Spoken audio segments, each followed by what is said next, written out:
They say death doesn't come with a warning. But what happens when a man who dedicated his life to studying the supernatural dies in the middle of a tour, with the most haunted doll in history?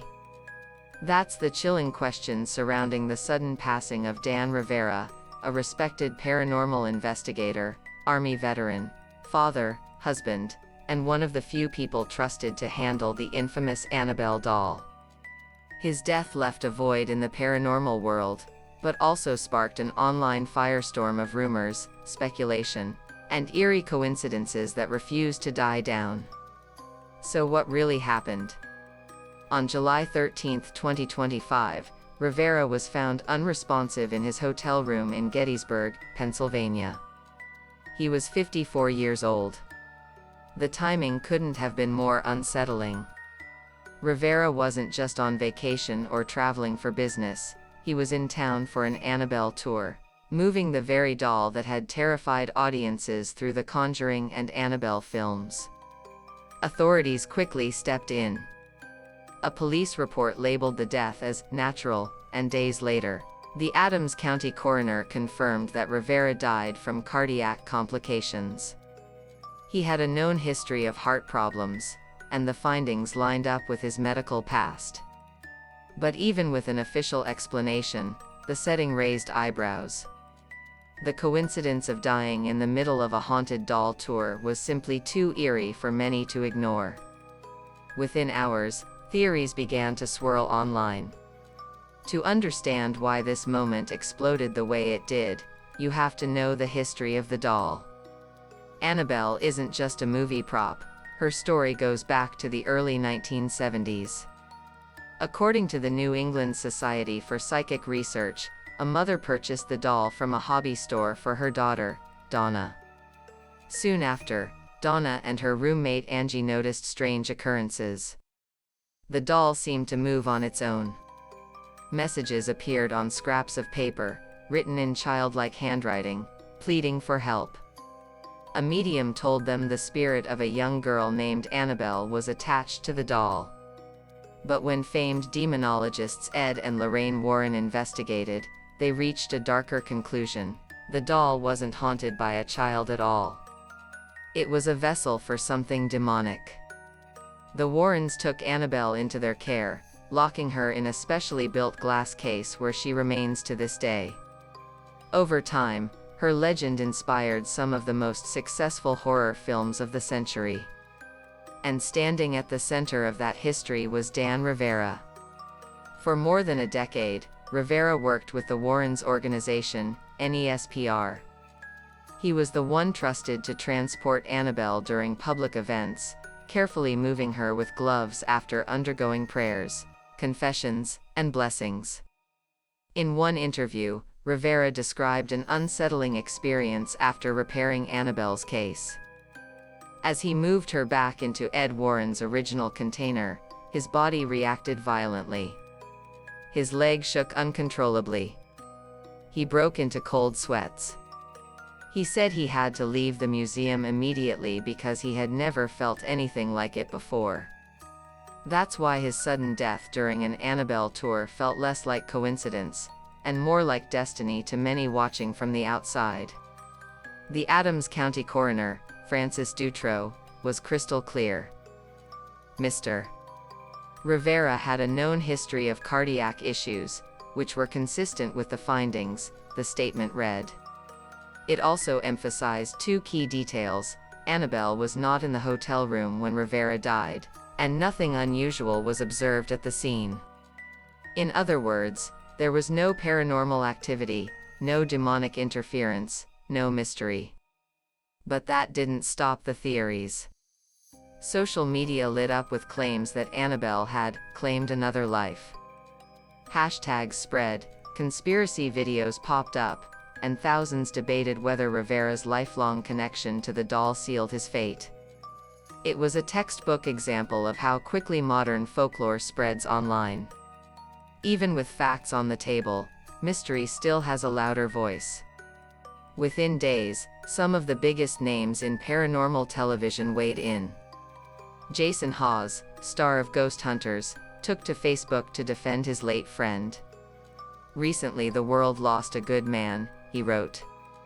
Dan Rivera was an Army veteran, a father of 4, a husband, and someone who truly cared about people. What's even harder to see right now are the posts blaming his death on things like the Annabelle doll. That needs to stop. His family shouldn't have to read that nonsense while they're grieving.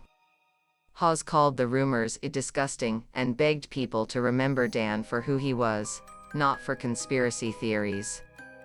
Meanwhile, Zach Bagans of Ghost Adventures shared his own eerie story about Annabelle. Back in 2017, when Annabelle was brought to his museum, Bagans admitted he felt so affected that he broke protocol and touched the doll, something that Rivera never did without prayer and preparation. Even within the paranormal community, opinions split. Some used Rivera's death as evidence that Annabelle remains dangerous.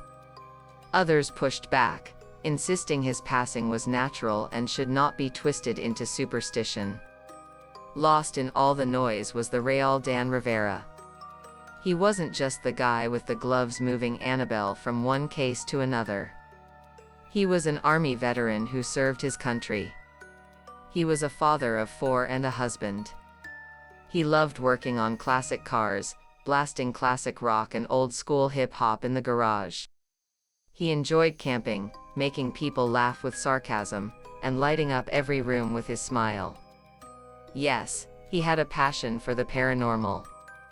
He worked closely with Lorraine Warren in her final years. He appeared on Most Haunted Places and helped produce Netflix's 28 Days Haunted. He led countless tours, educating people on paranormal history. But to those closest to him, Rivera's legacy wasn't about ghosts, it was about love. He was remembered as a devoted family man, a loyal friend, and someone who genuinely cared for people. After his passing, Rivera's son David set up a GoFundMe page to help cover funeral expenses and support his children. The page wasn't about haunted dolls or paranormal legends. It was about the raw pain of losing a father too soon. He was famous for his work as lead paranormal investigator of NESPR, David wrote. But more importantly, he was my father, a great man who loved deeply and lived fully. David described his dad's humor, his passion for music and cars, his dedication to family. His words reminded everyone that beyond the headlines, this was a human tragedy. In many ways, Rivera was the bridge between the old guard of paranormal investigation and a new generation fascinated by it. He carried forward the Warrens' legacy, keeping Annabelle's story alive through events and tours. He treated the doll with respect but also with caution, warning others of the dangers while educating them on the history. Even if you don't believe in ghosts or curses, Rivera played a role in shaping modern folklore. His presence at events made people feel like they were part of something larger, something mysterious. And that's a legacy no coroner's report can erase. So where does that leave us?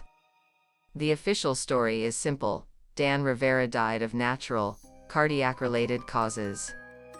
There was no foul play, no paranormal influence, no mystery for investigators to solve. Annabelle wasn't even in the room. And yet, because of who Rivera was and what he represented, his passing will never feel ordinary. To some, the coincidence is just too strange. To others, it's a painful reminder of how quickly rumors can overshadow a person's real life. Perhaps the truth lies somewhere in between. Maybe it's not about whether Annabelle had anything to do with his death. Maybe it's about how legends outlive us, how stories continue to grow even after the people behind them are gone.